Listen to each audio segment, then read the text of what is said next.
Number 1. Listen to the passage. Take notes on the main points of the listening passage. Today we're going to be talking about the bank holiday of 1933. A holiday. A bank holiday.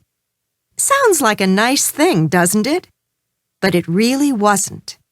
It occurred when the U.S. banking system was in serious trouble in 1933.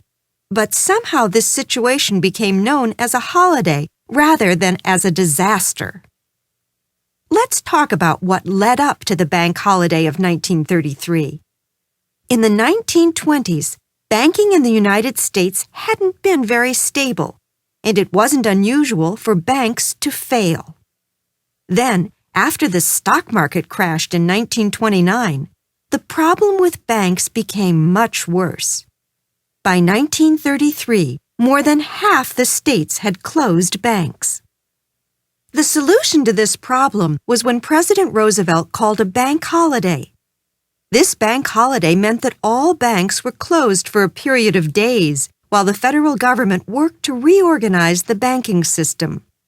One of the bills passed by the government at the time was federal deposit insurance, which means that any money deposited in U.S. banks would be insured by the federal government.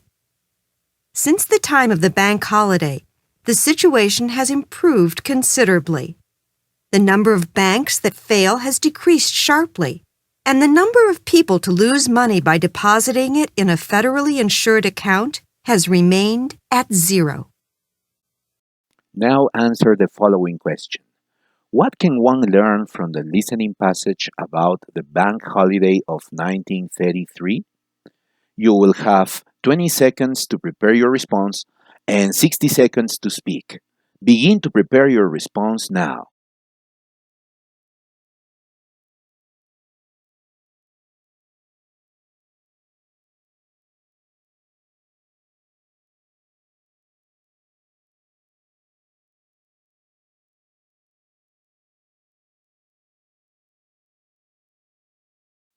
Begin speaking now.